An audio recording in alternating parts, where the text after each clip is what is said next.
दोस्तों जरा सोचो, आप पुराने जमाने के इंडिया में चिल कर रहे हो, है ना? अचानक आपके ऊपर एक साया आता है।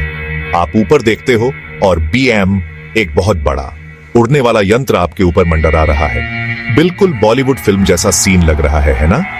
लेकिन अगर मैं आपसे कहूं कि पुराने ग्रंथ और कहानियां बताती हैं कि यह बात सच भी हो सकती है। सदियों से भारत में विमान नामक उड़ने वाली मशीनों की कहानियां पीढ़ी दर पीढ़ी चली आ रही हैं। ये आपकी रेगुलर बैलगाड़ी नहीं थी। हम बात कर रहे हैं उड़ने वाले रथों की, आकाशीय वाहनों की, यहां तक कि अंतरिक्ष यान की भी। यार, सवाल यह है कि क्या ये विमान सिर्फ किसी की कल्पना की उड़ान थे या इन प्राचीन कहानियों में कुछ सच्चाई हो सकती है? अब मैं ये नहीं कह रहा हूं कि एलियंस धरती पर आए थे और उन्होंने हमारे पूर्वजों को हवाई जहाज के ब्लूप्रिंट दिए थे।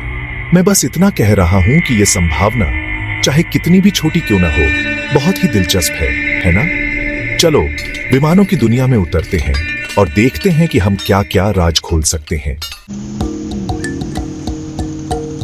ठीक है, जरा सोचो, आप दिल्ली की भीड़ भरी सड़कों पर घूम रहे हो, रिक्शा और चाय वालों से बचते हुए, और अचानक आप एक मंदिर के सामने आ जाते हो। लेकिन ये आपका आम मंदिर नहीं है, ये है विमान मंदिर, एक ऐसी जगह जो रहस्य और अफवाहों से घिरी हुई है। अब ये मंदिर किसी ऐसे देवी देवता को समर्पित नहीं है जो आपको आम पूजा में मिलेंगे। माना जाता है कि यह मंदिर महान विमानों को श्रद्धांजलि है। स्थानीय लोग कहते हैं कि इस मंदिर में इन उड़ने वाली मशीनों के प्राचीन ब्लूप्रिंट और डिजाइन हैं। कुछ लोग तो ये भी मानते हैं कि मंदिर की वास्तुकला खुद विमानों से प्रेरित थी। दुर्भाग्य से इन तथाकथित ब्लूप्रिंट को हासिल करना लगभग नामुमकिन है।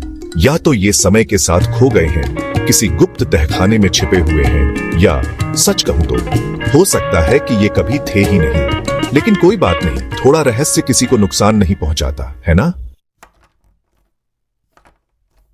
चलिए बात करते हैं प्राचीन ग्रंथों की, जिनकी आपके दादा दादी कसम खाते हैं।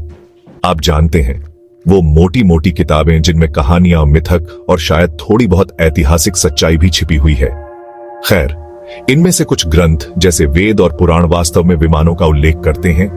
ये ग्रंथ विमानों का विस्तार से वर्णन करते हैं, उनके आकार और आकृति से लेकर उनकी अविश्वसनीय क्षमताओं तक। हम बात कर रहे हैं पारे से चलने वाले उड़ने वाले रथों की, जो बहुत लंबी दूरी तय करने में सक्षम थे, यहां तक कि अलग अलग ग्रहों तक भी।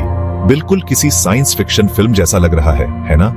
अब कुछ विद्वानों का तर्क है कि यह वर्णन अलंकारिक है, जो आध्यात्मिक यात्राओं या खगोलीय घटनाओं का प्रतिनिधित्व करते हैं। लेकिन दूसरों का मानना है कि ये प्राचीन भारत में मौजूद उन्नत तकनीक का प्रमाण हो सकते हैं। मेरा मतलब है, हम कौन होते हैं ये कहने वाले कि हमारे पूर्वज क्या करने में सक्षम थे? भाग 4, विमान शास्त्र को समझना, सितारों का ब्लूप्रिंट या सिर्फ कल्पना की उड़ान?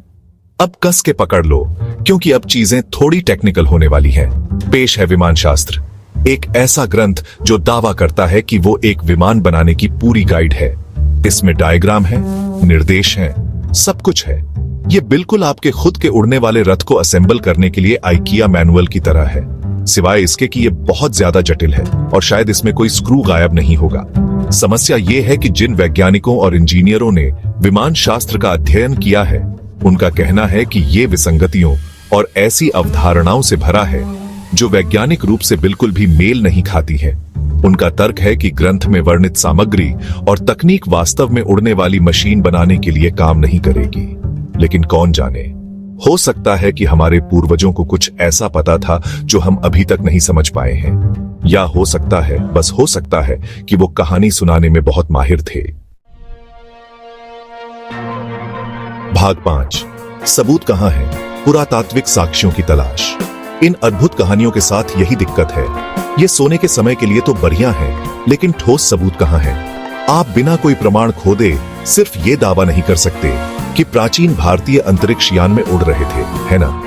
पुरातत्वविद वर्षों से भारतीय उपमहाद्वीप की खाक छान रहे हैं, इस उम्मीद में कि उन्हें इन प्रसिद्ध विमानों के अवशेष मिल जाएं, लेकिन अभी तक कोई किस्मत नहीं। न कोई दुर्घटनाग्रस्त अंतरिक्ष यान मिला, न कोई प्राचीन हवाई अड्डा, यहां तक कि कोई जंग लगी पुरानी प्रोपेलर भी नहीं मिली। कुछ लोगों का मानना है कि विमानों के प्रमाण प्राचीन मंदिरों के नीचे छिपे हो सकते हैं या धरती में बहुत गहरे दबे हुए हैं। दूसरों का कहना है कि विमान इतने उन्नत थे कि उन्होंने अपने पीछे कोई निशान नहीं छोड़ा। कारण चाहे जो भी हो, भौतिक साक्ष्य की कमी से संशयवादियों को मनाना मुश्किल हो जाता है। भाग 6। वैज्ञानिक बनाम विश्वासी, प्राचीन भारतीय उड्डयन की पहेली को सुलझाना। विमानों के बारे में बहस वैज्ञानिकों और विश्वासियों के बीच कभी न खत्म होने वाले क्रिकेट मैच की तरह है।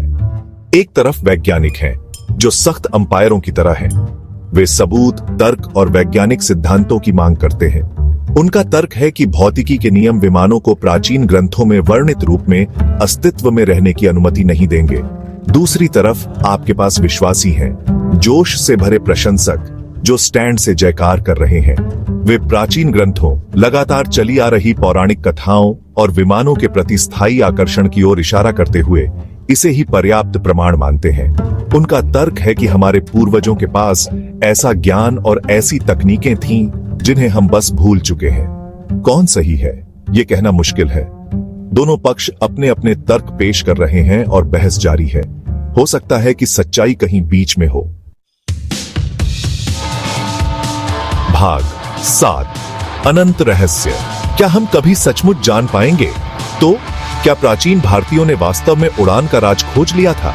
क्या हजारों साल पहले विमान आसमान में उड़ा करते थे? सच में दोस्तों, मेरे पास इसका जवाब नहीं है। अभी तक किसी के पास नहीं है। यह एक ऐसा रहस्य है जो आज भी लोगों को आकर्षित करता है, मोहित करता है और बहस छेड़ता है। लेकिन यही तो इसकी खूबसूरती है ना? अज्ञात संभावना। क्या हो अगर विमान वास्तविक थे या नहीं? कहानियों ने पीढ़ियों से हमारी कल्पनाओं को जकड़ा हुआ है, हमें याद दिलाते हुए कि दुनिया अजूबों से भरी हुई है जिनकी खोज की जानी बाकी है। और कौन जाने, शायद एक दिन हम विमानों की कथा के पीछे का सच उजागर कर लेंगे। तब तक हम खोजबीन करते रह सकते हैं, सवाल पूछते रह सकते हैं और आश्चर्य की भावना के साथ आसमान की ओर देखते रह सकते हैं।